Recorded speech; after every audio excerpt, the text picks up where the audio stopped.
Bonjour et bienvenue à cette nouvelle leçon sur les chutes de tension. Nous avons étudié cette fois-ci des exemples très intéressants, mais on va utiliser, au lieu d'utiliser les formules, on va utiliser des tableaux. Nous avons comme exemple le tableau donné par le constructeur Schneider. Et après, on va faire une petite vérification sur un seul des exemples avec les formules, comme on a fait dans les exemples précédents. Le catalogue de Schneider, vous allez le trouver dans la description en bas. Il est en PDF que vous pouvez le télécharger. Donc, je vous reviens avec le catalogue de Schneider. Vous allez trouver le lien de téléchargement en bas dans la description. Donc, vous pouvez le télécharger, c'est en PDF comme vous voyez. C'est la détermination des chutes de tension admissibles. Premièrement, on va faire le calcul de la chute de tension en ligne en régime permanent. Ici, nous avons un tableau qui donne les formules. Cette formule, on va l'utiliser. On l'a déjà utilisée dans les exemples précédents. Et on va l'utiliser ici juste pour comparer avec les résultats qu'on va trouver avec les tableaux. Ici, plus simplement, les tableaux ci-dessus donnent la chute de tension en pourcent dans 100 mètres de câble. En 400 volts, 50 Hz, triphasé, en fonction de la section du câble et du courant véhiculé. Ces valeurs sont données pour un cosinus phi de 0,85 dans le cas d'un moteur et de 1 pour un récepteur non inductif. Ces tableaux peuvent être utilisés pour des longueurs de câble différentes de 100 mètres. Il suffit d'appliquer au résultat le coefficient L divisé par 100. C'est-à-dire qu'il faut multiplier le résultat par la longueur de câble divisé par 100. Donc ici, nous avons le tableau. Ne vous inquiétez pas, on va passer, c'est très simple. On va passer aux exemples et vous allez voir. Donc ici, la chute de tension dans 100 mètres de câble en 400 volts triphasé. Elle est donnée en pourcent.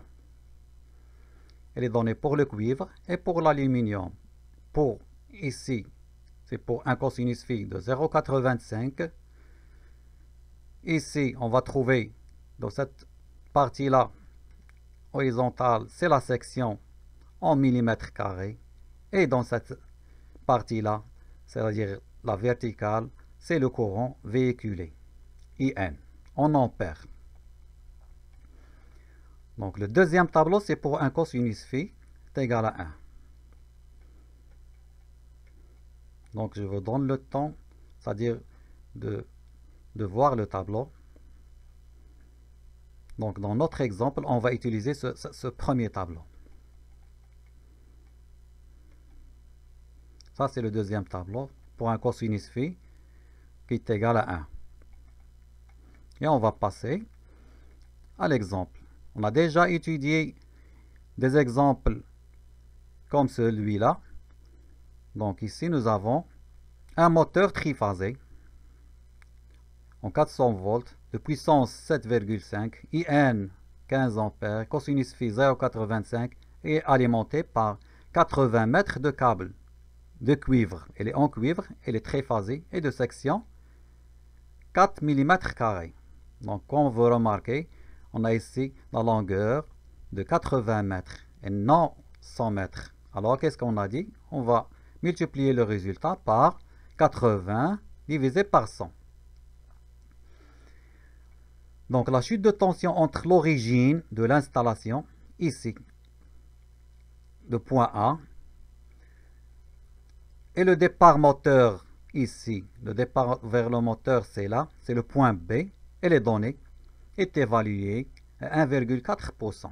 Donc du point A au point B, on a 1,4%.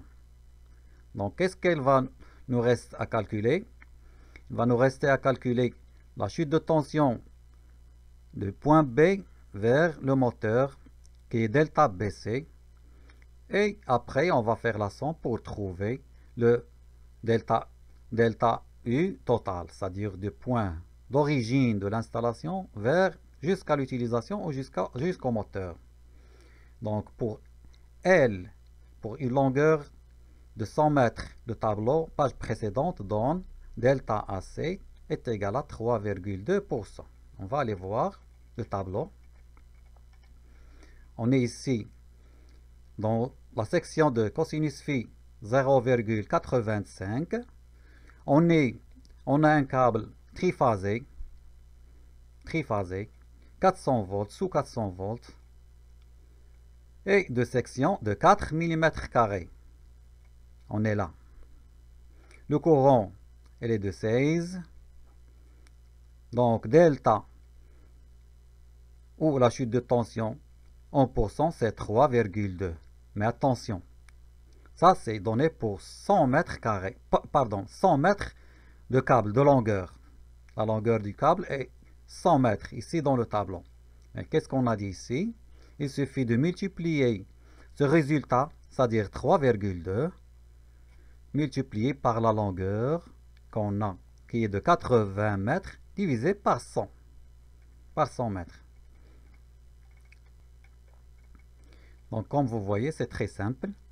Donc, pour une longueur longueur L de 80 mètres, on a donc 3, on va multiplier le résultat qu'on a trouvé par le tableau par 80 divisé par 100 et on trouve une chute de tension de 2,6%.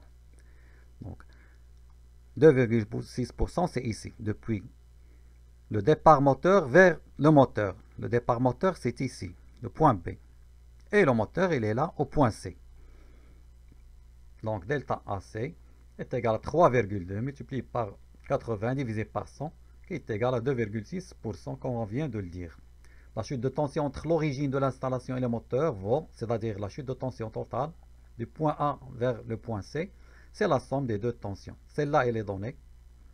C'est 1,4%. Celle-là, on vient de la calculer par les tableaux. Donc, la somme est égale à 4%. La plage de tension normalisée de fonctionnement des moteurs, elle est de plus ou moins 5%, est respectée. C'est-à-dire, on a ici un transformateur moyenne tension, basse tension, en 400 volts. Et donc, le résultat, c'est-à-dire la chute de tension admissible, qui est de 4%, est correcte. On va passer par la suite. Donc, on peut dire, d'après le résultat qu'on a trouvé, c'est-à-dire delta AC, delta U, c'est-à-dire la chute de tension totale est de 4%. Donc, on peut dire que la plage de tension normalisée de fonctionnement des moteurs, qui est de plus ou moins 5%, est respectée. On va aller dans le haut de catalogue. Nous avons ici le tableau chute de tension maximale entre l'origine de l'installation basse tension et l'utilisation. C'est un rappel. Donc, on a un abonné alimenté par le réseau basse tension de distribution publique. On est dans cette catégorie-là, c'est-à-dire tout usage, force motrice, 5%. Donc, nous, on a trouvé 4%. Donc, le calcul est correct. Nous, on a trouvé 4%. Donc, on peut dire que la tension, c'est-à-dire la plage de tension normalisée a été respectée. Donc, on va passer. Maintenant, je vais passer au tableau pour, c'est-à-dire pour faire une petite vérification avec la formule et comparer entre les deux résultats. Donc, je vous reviens pour faire les calculs avec la formule. On a la formule ici. C'est delta U est égal à racine carrée de 3 IB multiplié par la longueur, multiplié par R cosinus phi plus X sinus phi. R, on a dit, est égal à 22,5 en millimètres carrés par kilomètre, par section en millimètres carrés. Et la réactance, on a dit, en absence de données, on prend 0,1 ohm par kilomètre. Le résultat qu'on a trouvé, ça c'est donné par le tableau pour une longueur de 80 mètres. Et ça, c'est pour la longueur de 100 mètres.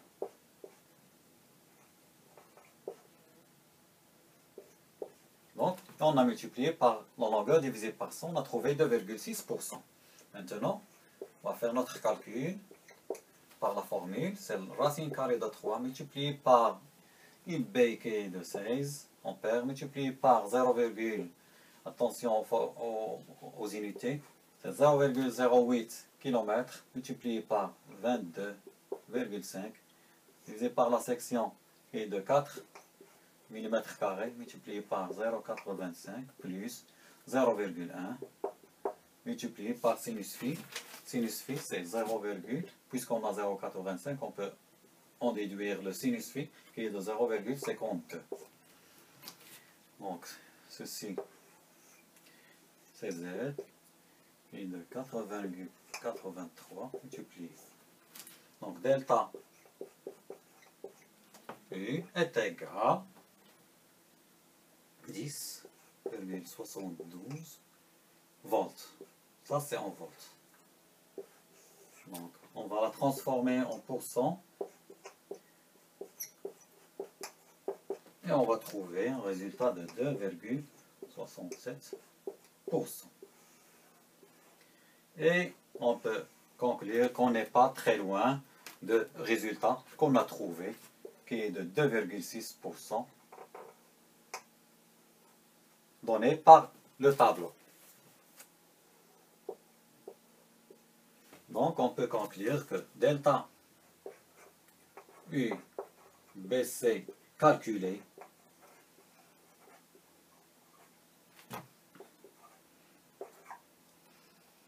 est à peu près égal à delta U BC donné par le tableau.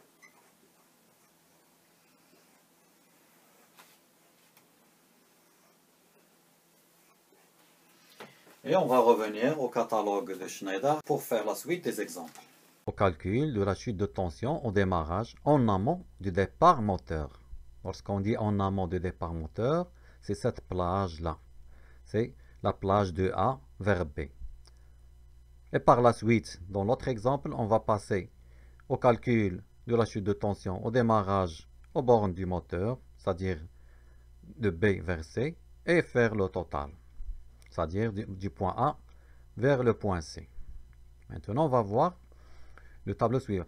Pardon, avant de passer au tableau, donc je vais vous lire ici, en valeur moyenne, il est conseillé de limiter la chute de tension au démarrage à une valeur maximum de 10%. Donc, il ne faut pas dépasser 10%. Donc, et on va passer au tableau. Donc, ça, c'est le coefficient. Ce tableau, il donne le coefficient de majoration de la chute de tension en amont de départ de moteur au démarrage. C'est-à-dire le coefficient qu'on va trouver ici dans ce tableau, on va le multiplier par la chute de tension au régime permanent pour trouver la chute de tension au démarrage. Donc, on va passer au exemple, c'est très simple, vous allez comprendre. Donc, pour un moteur de 18,5 kW, avec un courant IN de 35, nominal de 35 ampères, et un courant au démarrage de 175 ampères, le courant total disponible à la source, c'est-à-dire ici, est de 1155 ampères. La chute de tension delta AB en régime permanent est 2,2%. Cette tension, c'est en régime permanent. C'est la chute de tension ici, du point A vers le point B. Alors, ici, quelle est la chute de tension delta AC au démarrage de moteur? Je ne sais pas pourquoi ils ont posé cette question ici, parce qu'on va répondre à cette question dans l'exemple, dans le dernier exemple, et pas ici. Ici, on va calculer juste la tension delta AB au démarrage. Donc, le tableau ici, qu'est-ce qu'il nous donne? Il nous donne ici le coefficient, comme on a dit, K2, c'est un coefficient de majoration, et il est en fonction du rapport de la puissance de la source et de la puissance moteur. Ici, vous allez voir, ça c'est le courant de démarrage divisé par le courant nominal. C'est cette colonne-là, la colonne horizontale. Et ici, c'est le courant de source, ce courant-là, qui est disponible à la source, divisé par le courant de démarrage. C'est la partie verticale. Dans notre exemple, on va aller voir, faire la division du courant de démarrage sur le courant nominal et le courant de source sur le courant de démarrage. Et on va aller voir. Donc ici, le courant de source il est de 1155, le courant de démarrage est 275 ampères. Donc si on divise, on va trouver c'est-à-dire un rapport de 6,6. C'est-à-dire le courant de source ici est égal à peu près 6 fois le courant de démarrage. et le courant nominal, pardon, le courant de démarrage divisé par le courant nominal, ici, est égal, si on fait le rapport ici, ID divisé par IN, on va trouver 5, une valeur de 5. Elle est là, elle est là. Donc, le tableau donne pour I source sur ID est égal à 6 et ID sur IN est égal à 5, un coefficient, on est dans cette partie-là, 6 pour 5. Ça nous donne un coefficient K2 de majoration de 1,62. Ce 1,62, c'est le coefficient de majoration qu'on va multiplier par la chute de tension en régime permanent pour trouver delta AB au démarrage. C'est ce qu'ils ont fait ici. Donc delta AB au démarrage, c'est 2,2. Ça, c'est la chute de tension au régime permanent multiplié par K2, qui est le coefficient de majoration. Ce résultat est tout à fait admissible pour les autres récepteurs. Et on va passer au dernier exemple. C'est là où on va faire le calcul, c'est-à-dire la chute de tension au démarrage à ce niveau-là, à ce stade-là, et aux bornes de moteur. Et on va faire le total et on va voir si on respecte ici la valeur moyenne qui est conseillée de 10%. Donc on va passer au deuxième, c'est-à-dire au dernier cas, c'est la chute de tension au démarrage aux bornes de moteur. On a calculé la chute de tension au démarrage à ce niveau-là. On va calculer la chute de tension à ce stade-là et on va faire la somme. Et pour cela, il nous donne un autre tableau. C'est un autre coefficient K1, valeur donnée par le tableau ci-dessus, qu'on va multiplier par ID, le courant de démarrage, et par la longueur du câble. La longueur étant en kilomètres. Le courant étant en ampères. Donc la chute de tension au démarrage aux bornes de moteur, la chute de tension en ligne au démarrage est fonction de facteur de puissance cosinus phi de moteur à sa mise sous tension. Donc pour un IN ou un courant nominal inférieur à 100%, on va prendre un cosinus phi 1,045. Et pour IN supérieur à 100 ampères, cosinus phi est inférieur ou égal à 0,35. Le tableau ci-dessus donne la chute de tension en pourcent pour 1 km de câble parcouru par 1 ampère en fonction de la section du câble et de cosinus phi de moteur. Donc ça, c'est pour le tableau, c'est pour 1 km et 1 ampère. Donc pour trouver la chute de tension, il faut multiplier par le courant et pour la longueur. La chute de tension au démarrage en pourcent dans un circuit moteur sont déduits par la formule suivante. On peut la calculer si vous voulez, on a déjà fait l'exemple, c'est-à-dire on a calculé delta I et on a cherché par les tableaux. Donc on va passer ici au tableau. Donc K1 on a dit, c'est la valeur donnée par le tableau ci-dessus, ID courant de démarrage au moteur et longueur du câble en kilomètres. Et ça c'est le tableau. Donc il nous donne ici le coefficient K1. Ici on a les sections pour le cuivre et pour l'aluminium. Et ça, c'est le cosinus phi du moteur au démarrage, qui est de 0, c'est-à-dire une colonne pour 0,35, un cosinus phi de 0,35, et l'autre, c'est pour un cosinus phi de 0,45. Et ça, c'est pour le régime établi, pour un cosinus phi de 0,85. Donc, si on veut calculer, c'est-à-dire faire le calcul et comparer. Donc, on passe à l'exemple. On a ici un moteur de 18,5 kW, IN est égal à 35 ampères, ID est égal à 5 fois IN qui est de 175 ampères, est alimenté par un câble de cuivre triphasé de section 10 mm de longueur de 72 mètres. Son cosinus phi de démarrage est de 0,45. On est dans la plage, IN est inférieur à 35 ampères. La chute de tension, je répète ça parce que on est ici, pardon. Donc IN, elle est là, elle est là, elle est là. IN inférieur à 100 ampères. Donc on a un cosinus phi inférieur à 0 ou égal à 0,45.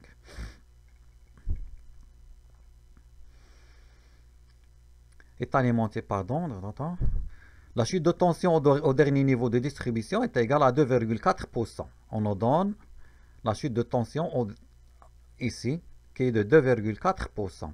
Et c'est-à-dire le rapport entre le courant de source et le courant de démarrage qui est de 15. Quelle est la chute de tension totale en régime établi et la chute de tension totale au démarrage?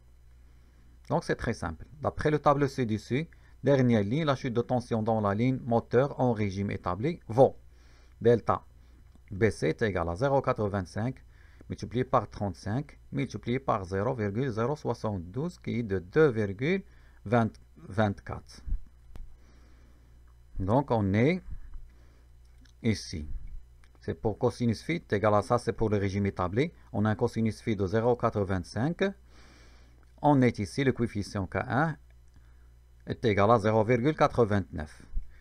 Le courant, on va prendre ici le courant nominal, ça c'est pour les régimes établis, pas au démarrage, multiplié par la longueur de câble en kilomètres, ça nous donne une chute de tension delta BC de 2,24%. Donc on va calculer delta AC. Delta AC, c'est le total, c'est-à-dire la somme de delta AB plus delta BC. Delta AC est égal à 2,4% qui est donné ici. Elle est là. Et elle est donnée. C'est au régime, toujours en régime établi. Plus 2,24% qu'on a trouvé, ça nous donne un résultat de 4,64%. Ce résultat est tout à fait acceptable pour le fonctionnement du moteur parce qu'on est en régime établi et que le maximum qu'on a, c'est à ne pas dépasser, c'est 5%. Maintenant, on va passer au démarrage. D'après le tableau ci-dessus, la chute de tension dans la ligne moteur au démarrage vaut, donc c'est pour un cosinus phi de 0,45. Et on va changer ici la formule. Au lieu de courant nominal, on va faire le courant de démarrage, qui est de 175 ampères. La longueur étant de 0,072. Et le coefficient K1, elle est donnée par le tableau ici. On est ici. Pour une section de 10 mm², pour un cosinus phi de 0,45, on va trouver un K1 de 0,49. Tout à l'heure, pour le régime établi, c'est pour la section 10 mm² et cosinus phi 0,85, on a trouvé 0,89. Maintenant, on est ici. K1, c'est au démarrage, elle est égale à 0,49. Donc, delta BC, ça c'est dans cette plage-là, on est là. Delta BC au démarrage, c'est 0,49 multiplié par 175, multiplié par 0,175, c'est le courant de démarrage, multiplié par la longueur du câble en kilomètres, ça nous donne une chute de tension de l'ordre de 6,17%.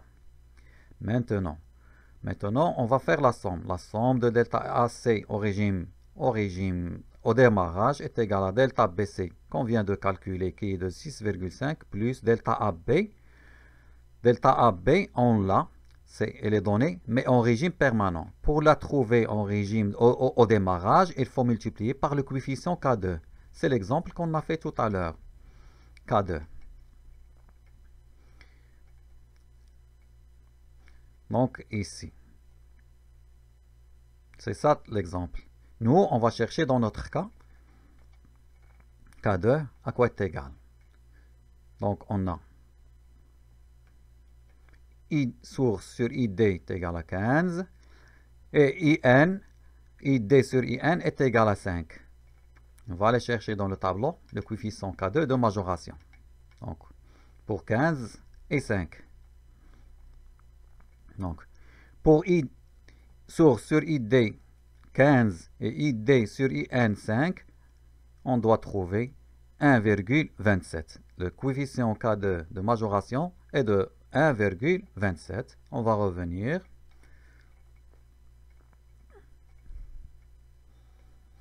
Voilà. Ici, K2 est égal à 1,27 d'après le tableau. 2,4 c'est la chute de tension qui est donnée au régime permanent, au régime établi, c'est 2,4%. Et on a trouvé une chute de tension de delta AC qui est de l'ordre de 9,22%. Ce résultat est admissible pour un démarrage correct de moteur, puisqu'il est inférieur à 10%. Et je vais passer au tableau pour vous faire un petit résumé de ce qu'on a vu jusqu'à maintenant. Avant de passer au résumé, je voulais juste remercier tous ceux qui se sont abonnés jusqu'à présent et de vous demander de cliquer sur le bouton s'abonner qui est en bas de cette page pour soutenir votre chaîne Bac Sciences Art. Et on passe au résumé. Donc, on a vu dans le premier exemple, on a calculé la chute de tension aux bornes du moteur par deux manières. Par la manière, c'est-à-dire par la formule et par le tableau. Donc ici, on va commencer par le tableau. Donc delta, le tableau, il nous donne une chute de tension en pourcent pour une longueur de 100 mètres. Nous, on avait ici, si vous vous rappelez, une longueur de 80 mètres. Donc, qu'est-ce qu'on a fait? Donc, ça, c'est pour ce qu'on cherche, c'est pour 80 mètres. Donc, on a multiplié la chute de tension pour 100 qui est donnée par le tableau, multiplié par la longueur qui est de 80, divisé par 100 pour trouver delta BC dans cette plage-là. On l'a calculé par la formule et on a trouvé presque la même chose. Et ça, c'est au régime permanent.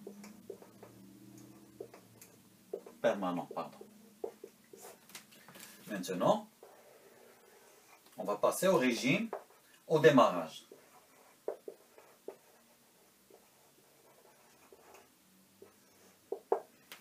Au démarrage, on avait delta. Ça, au démarrage, il y a le premier cas, c'est en amont.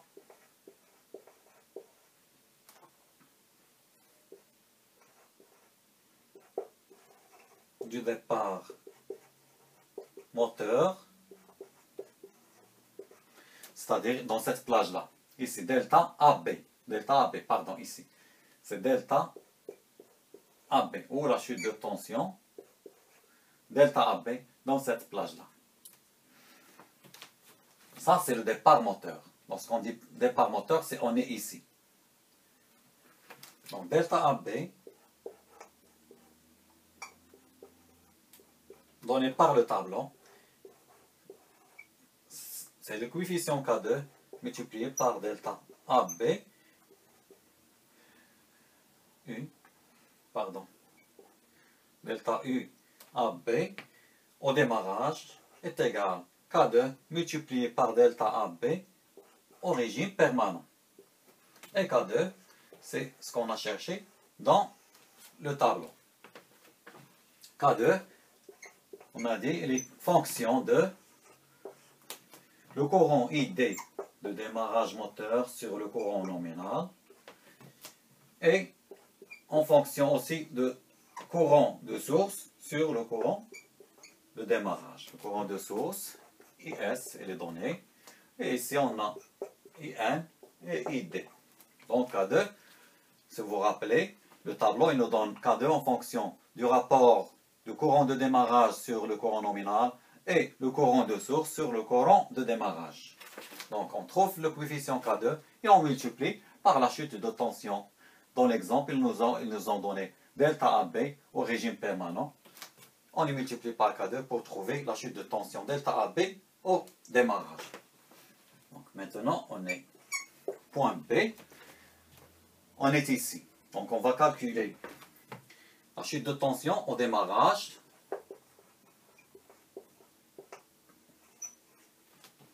aux bornes de moteur. Aux bornes. Pardon.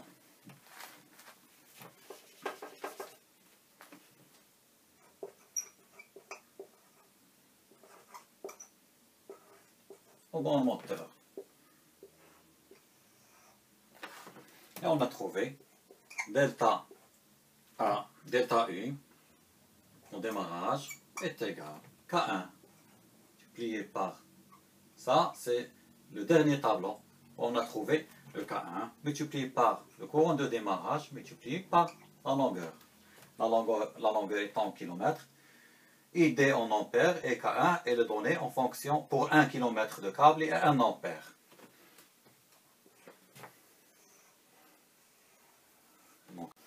Donc, une fois qu'on a trouvé la chute de tension delta U, c'est-à-dire on parle de cette zone-là, delta BC, au démarrage, donc on va faire la somme pour trouver delta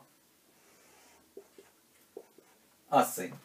Donc delta U AC au démarrage est égal delta en amont, delta AB plus delta U dans la zone BC.